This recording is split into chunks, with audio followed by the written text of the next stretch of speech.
हम डिस्कस करने वाले हैं क्वांटिटी सर्वेइंग एंड वैल्यूएशन में कॉन्ट्रैक्टरशिप में लेक्चर नंबर 5 में डिस्कस करेंगे टेंडर डॉक्यूमेंट्स क्या होते हैं, सिक्योरिटी मनी क्या होती है और मेंटेनेंस पीरियड और रिटेंशन पीरियड क्या होते हैं। क्लासिफिकेशन करेंगे कंपनीज फर्म्स के बारे में, कंस्ट्रक्शन कंपनीज की क्लास किस टाइप से कंस्ट्रक्शन कंपनीज रहती हैं या कॉन्ट्रैक्टिंग फर्म्स होती हैं, इसके बारे में भी डिस्कस करेंगे। ठीक है जी। तो देखिए टेंडर डॉक्यूमेंट्स में, तो टेंडर डॉक्यूमेंट्स क्या होते हैं इसके बारे में जान लेते हैं। ठीक है जी। तो अगर मैं बात करूं before the work is given out to एक कॉन्ट्रैक्टर, ठीक है जी, तो कॉन्ट्रैक्टर को एक हमें जब काम देना है उससे पहले कुछ टेंडर डॉक्यूमेंट्स जो हैं वो प्रिपेयर किए जाते हैं। ठीक है जी। तो कौन कौन से जो टेंडर डॉक्यूमेंट्स हैं वो प्रिपेयर किए जाते हैं for the before the work is given out on contract. ठीक है जी। देखते हैं टेंडर डॉक्यूमेंट्स क्या होता है before the work.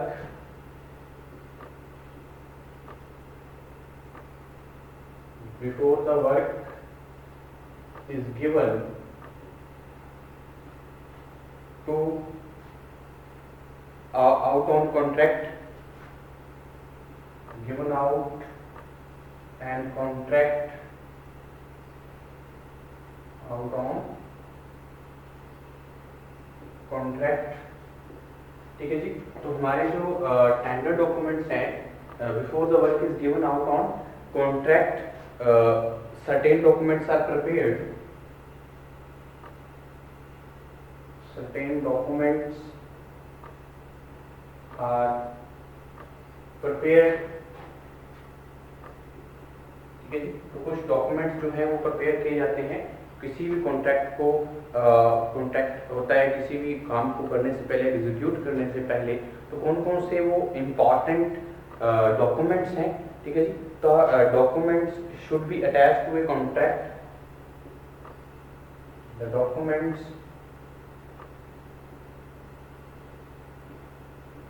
should be attached to a contract। तो कॉन्ट्रैक्ट के साथ जो हमें इम्पॉर्टेंट डॉक्यूमेंट जो हैं वो अटैच होने चाहिए before any given to the contract to the contractor, which contract agreement which should be contract agreement which should be duly endorsed and sealed। We should be duly endorsed and scaled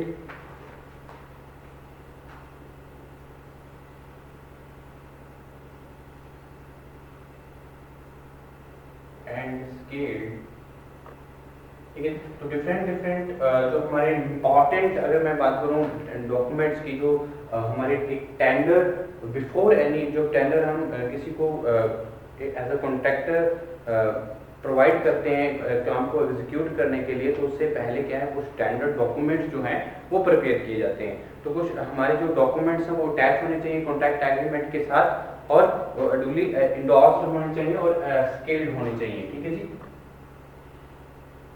and scale. तो कौन कौन से documents हैं mainly, अगर मैं बात करूं index page, सबसे पहला जो इंडेक्स पेज, ठीक है जी। तो इंडेक्स पेज रहता है हमारे टेंडर डॉक्यूमेंट्स में। तो इंडेक्स पेज में the index page having the content of the agreement with page reference. ठीक है जी। तो इंडेक्स पेज जो है वो क्या रहेगा, जो हमारे कंटेंट रहेंगे एग्रीमेंट्स में, उसकी जो पेज रेफरेंस है वो हम यहाँ पे मेंशन करते हैं वेरी फर्स्ट पेज पे, इंडेक्स पेज में। ठीक है जी। तो index page having the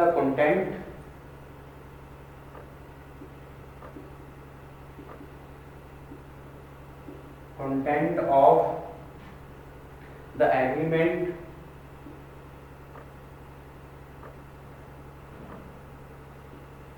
with page reference। ठीक है जी। तो पेज रेफरेंस में हमारे जो इंडेक्स पेज है, जो कंटेंट है हमारे एग्रीमेंट्स में, ठीक है जी, उसकी पेज रेफरेंस जो है इंडेक्स पेज में गिवन होनी चाहिए। और दूसरे क्या, उसके बाद tender form,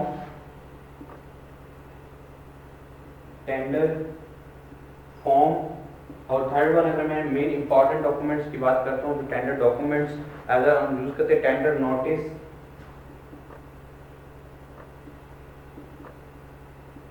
fourth one schedule of issue of materials,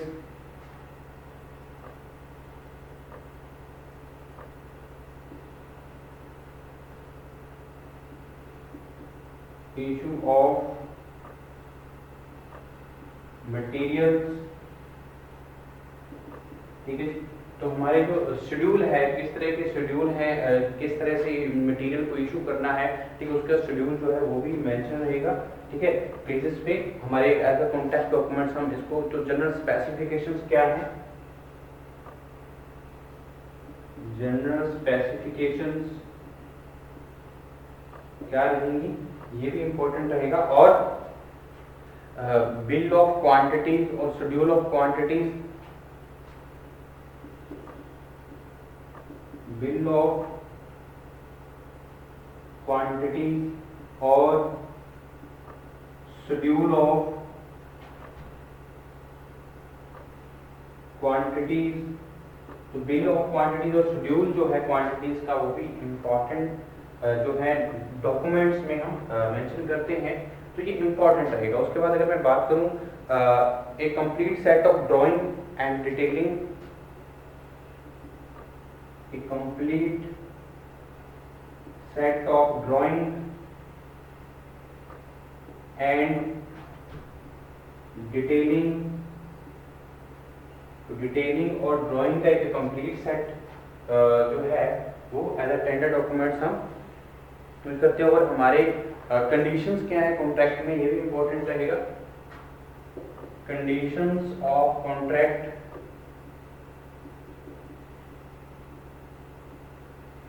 ठीक है। तो कॉन्ट्रैक्ट में कंडीशंस क्या रहती हैं इसके बारे में भी जानते हैं। और हमारे special condition regarding nature of the work, special conditions regarding nature of the work,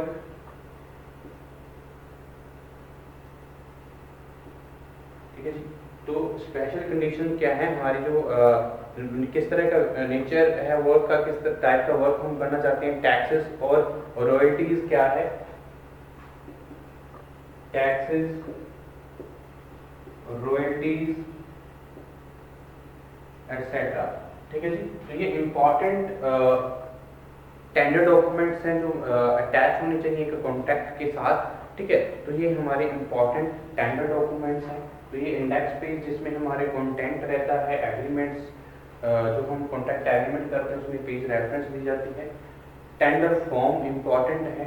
tender notice, issue material जो हमें उसका शेड्यूल टाइम क्या है, उसका क्या शेड्यूल होना चाहिए, जनरल स्पेसिफिकेशन रहेगी according to the drawing plan, bill होना चाहिए क्वांटिटीज का, bill of quantities and schedule of quantities, और एक कंप्लीट सेट जो है ड्राइंग या डिटेलिंग जो प्रोवाइड की जाती है जिस तरह का प्रोजेक्ट है उसकी, ठीक है। और कंडीशंस क्या है कॉन्ट्रैक्ट में, कितने टाइम में हमने, पेनल्टी क्या है, प्रोग्रेस क्या है, रिटेंशन पीरियड क्या है, सिक्योरिटी मनी क्या है, बहुत सारी जो इम्पॉर्टेंट बातें हैं वो टेंडर डॉक्यूमेंट्स में रहेंगी, ठीक है। और स्पेशल कंडीशंस हैं जैसे किस तरह का वर्क है हमारे पास, टैक्सेस क्या हैं, उसकी रॉयल्टीज क्या रहेगी। तो ये इम्पॉर्टेंट टेंडर डॉक्यूमेंट्स हैं जो अटैच रहते हैं एक कॉन्ट्रैक्ट एग्रीमेंट के साथ, ठीक है। उसके बाद मैं बात करता हूँ सिक्योरिटी मनी की। तो सिक्योरिटी मनी क्या होता है, जो हमारे एक प्रोमिसी द्वारा सबमिट करवाई जाती है ड्यूरिंग द टेंडर सबमिशन, ठीक है जी। तो टेंडर सबमिशन के टाइम पे हम अर्नेस्ट मनी भी प्रोवाइड करते हैं, हम ऑलरेडी डिस्कस कर चुके हैं अर्नेस्ट मनी क्या होता है, ठीक है जी। आज हम देखने वाले हैं सिक्योरिटी मनी के बारे में। तो सिक्योरिटी मनी हम जब टेंडर सबमिट करते हैं तो सिक्योरिटी मनी की डिपॉजिट की जाती है 10%। तो 10% सिक्योरिटी मनी को डिपॉजिट की जाती है। तो क्या होता है सिक्योरिटी मनी, देखते हैं।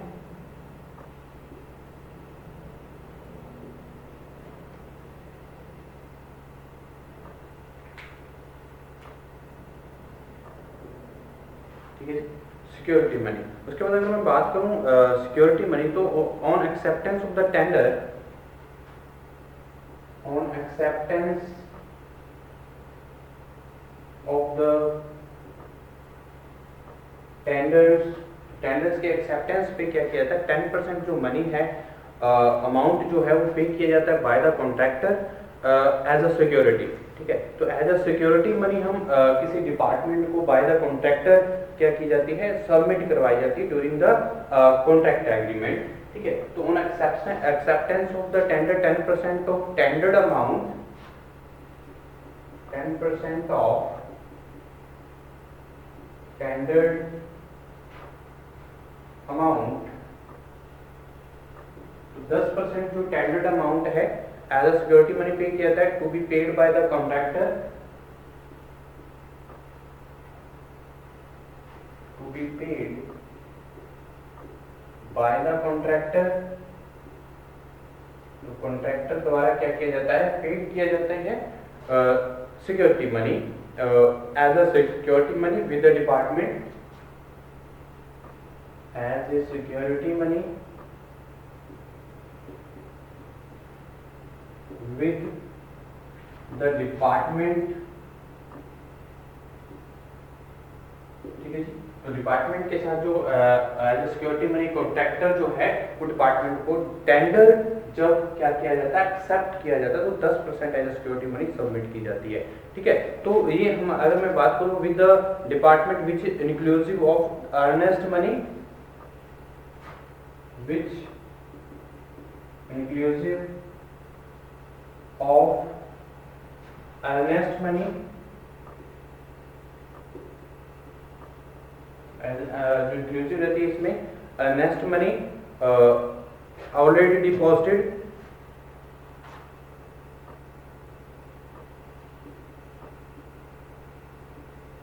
ठीक है। तो जो earnest money है ऑलरेडी डिपॉजिट की जाती है, जब अगर हम बात करें सबमिशन के टाइम पे, जब टेंडर जो हमारा टेंडर फॉर्म है, टेंडर सबमिट किया जाता है, तो उस टाइम अर्नेस्ट मनी जो है वो सबमिट करवाई जाती है to the department by the contractor. तो ये भी इंक्लूसिव रहती है as a security money.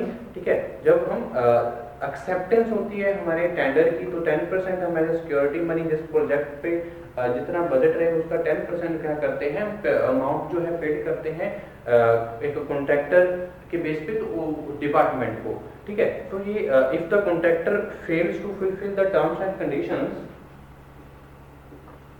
if the contractor fails to fulfill the terms and conditions,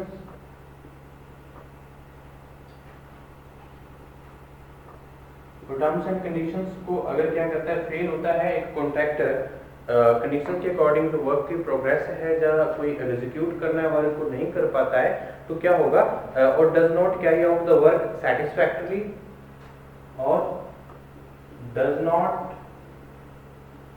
carry the work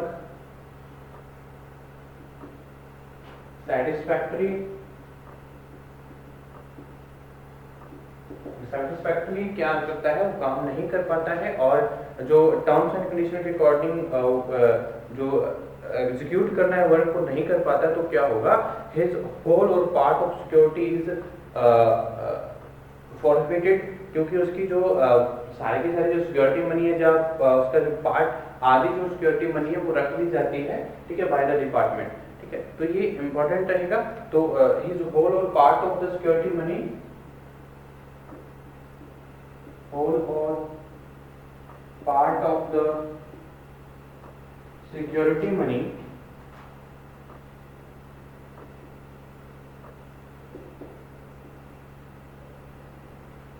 is whole or part of the security money forfeited, ठीक है जी, money is forfeited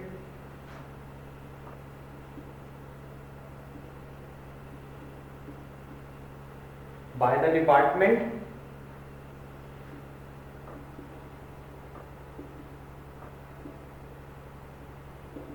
when तो जब जो contractor है when the work is completed सैटिस्फैक्टरली,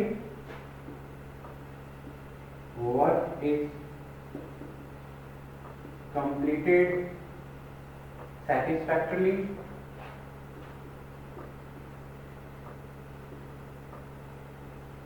तो क्या होगा, जो सिक्योरिटी मनी है वो क्या कर देगी, रिफंड कर दी जाएगी टू द कॉन्ट्रैक्टर। ठीक है, the security money is refunded to the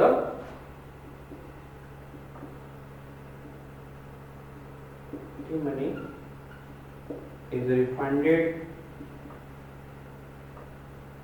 two the contractor. तो एक कॉन्ट्रैक्टर को क्या है, जो सिक्योरिटी मनी है वो रिफंड की जाती है। ठीक है, तो ये कहता है सिक्योरिटी मनी है, जब टेंडर एक्सेप्टेंस होती है तो 10% जो मनी अमाउंट है वो सबमिट की जाती है बाय द कॉन्ट्रैक्टर, ताकि जो एज अ सिक्योरिटी मनी हम प्रोवाइड करते हैं इसमें इंक्लूसिव रहती है हमारी जो ऑलरेडी हम सबमिट कर चुके हैं एज अ अर्नेस्ट मनी, क्योंकि जब हम फॉर्म सबमिट करते हैं, टेंडर सबमिशन करते हैं, तो उस टाइम में हमें टेंडर हमारी जो अर्नेस्ट मनी है वो सबमिट करनी पड़ती है, वो भी इसमें इंक्लूसिव रहती है। ठीक है, एज अ सिक्योरिटी मनी। तो सिक्योरिटी मनी जो है, अगर वर्क जो है सेटिस्फैक्टरी वर्क किया गया है या टर्म्स एंड कंडीशंस के अकॉर्डिंग वर्क किया गया है, तो जो सिक्योरिटी मनी है वो कॉन्ट्रैक्टर को रिफंड की जाती है। अगर वर्क जो है वो कैरिड आउट नहीं किया जाता है सेटिस्फैक्टरी वे से या टर्म्स एंड कंडीशंस के अकॉर्डिंग नहीं किया जाता है, तो वो पूरी जो सिक्योरिटी मनी है वो रिफंड नहीं की जाती है। तो ये इंपॉर्टेंट रहेगा सिक्योरिटी मनी के बारे में। ठीक, आगे मैं डिस्कस करता हूँ जो हमारे इंपॉर्टेंट रहेंगे, जो हमारे अगर बात करें रिटेंशन पीरियड की, तो रिटेंशन पीरियड क्या है इसके बारे में जानते हैं, और मेंटेनेंस पीरियड क्या रहेगा इसके बारे में भी जानेंगे। ठीक है जी, तो ये इंपॉर्टेंट टर्म्स जो है related to the contractor between the two parties, contractor and the firms या companies and with the department। ठीक है, तो क्या रहेगा रिटेंशन पीरियड, इसके बारे में जान लेंगे। Retention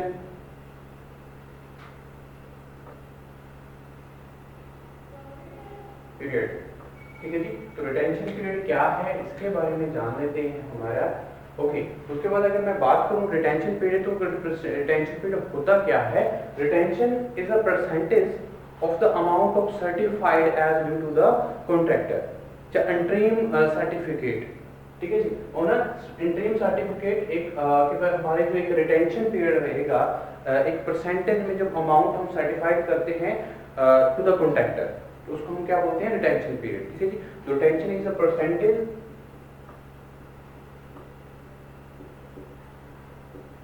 retention is a percentage, यानी कि अब तो अगर मैं ओपनली 5% जो है, ओपन 5%, ठीक है जी, जो रिटेंशन रहेगा of the amount certified, of the amount certified, तो जो अमाउंट है वो सर्टिफाइड किया जाता है as due to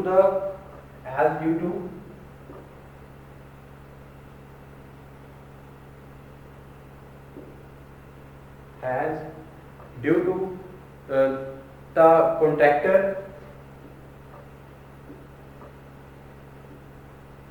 ठीक है जी।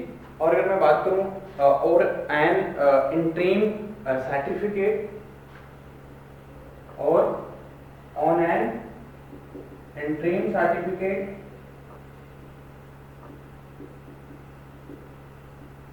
ठीक है जी, ये इंपॉर्टेंट हमारी जो परसेंटेज है 5% of the total amount of certified की जाती है टू द कॉन्ट्रैक्टर और interim certificates as a interim certificate, तो that is deducted from the amount, that is deducted from the amount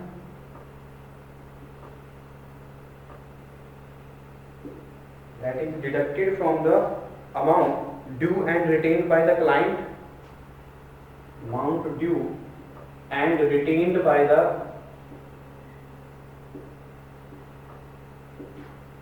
client, ठीक है, क्लाइंट से हमारी जो रिडक्शन अमाउंट जो है वो रिटेन की जाती है बाय द क्लाइंट, ठीक है। तो the purpose of the retention to ensure the purpose of the retention to ensure the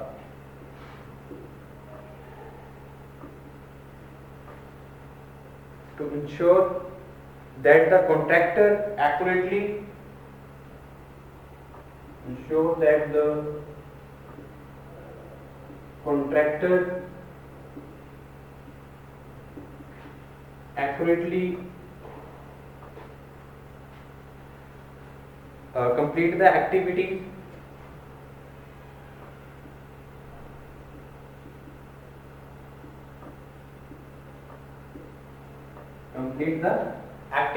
of them under the contract, under the